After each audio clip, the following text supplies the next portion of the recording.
18+, মানে অত ওরকম কিছু দেখানো হয়নি এখানে অ্যাকচুয়ালি। নর্মালি মানে সবাই যতটুকু দেখতে পারবে দর্শক। ডায়লগ, একটা ডায়লগ মনে পড়ে, এরকম জড়িয়ে ধরে বলছিলাম, আমি জানি তুমি আমাকেই খুঁজছিলে। তখন জাস্ট সে এরকম হাত মোচড় দিয়ে ঘুরিয়ে আমাকে একটা ডায়লগ দেয়, মানে আমি ফিল করি যে আমাকে খুঁজছিল। আমি জানি তুমি আমাকেই খুঁজছিলে, লুকিয়ে লুকিয়ে খোঁজার কি আছে। হ্যাঁ আছে, রওশন ভাইয়ের সাথে আমার একটা সিন আছে যেটাতে একটা সিন থাকে যে রওশন ভাইকে পিছন থেকে জড়িয়ে ধরতে হবে আমার, ধরে একটা ডায়লগ আছে, খুব একটু ভাবি টাইপের ডায়লগ, তো ওইটা দিতে হবে। আমি কোনোভাবেই এটা করতে পারছিলাম না।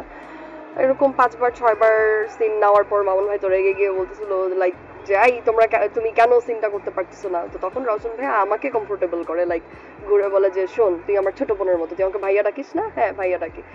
শোন মনে কর তোর ভাইয়া, এটা এটা হচ্ছে ডায়লগ, এরকম এরকম এরকম, মানে সে সুন্দর করে আমাকে বুঝিয়ে দেয়। তারপরে দুইটা সময় দুইটা সিন নেওয়ার পরেই হয়ে গিয়েছিল।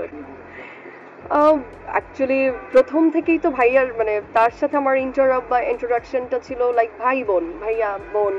আর অবশ্যই আমি তার থেকে ছোট, আর তখন জুনিয়র আর্টিস্ট, আরো 3 বছর আগের কথা বলছি, তখন তো এক্সপিরিয়েন্স। অ্যান্ড ফার্স্ট মুভি আমার, খুবই নর্মাল।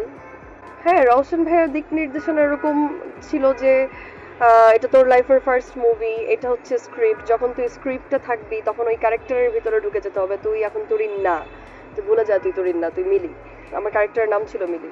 সো তুই মনে কর মিলি, আর মিলির যে বর্ণনাটা দেওয়া আছে তুই এরকম একটা ক্যারেক্টার প্লে কর। মানে অল দ্য টাইম সে এরকম কর্পোরেট করেছে। হেজিটেশন না, আমি আসলে অনেক ছোটবেলা থেকে মিডিয়ার সাথে আছি, তো তো আমি যখন জুনিয়র আর্টিস্ট ছিলাম তখন তো টুকটাক একটু দেখে দেখে ইউজ টু হয়েছি। আর এই মুভিটা করার আগেও আমি অ্যাক্টিং করেছি নাটকে, ওবিসি অ্যান্ড মিউজিক ভিডিও, এগুলো করতে করতে তখন ইউজ টু হয়ে, মানে ওইটা আমার কাছে একদম নর্মাল ছিল। হেজিটেশন লাগেনি। রোশন, আমি জানি তুমি আমাকেই খুঁজছিলে, এত লুকিয়ে লুকিয়ে খোঁজার কি আছে বলো তো, আমি তো এখানেই আছি।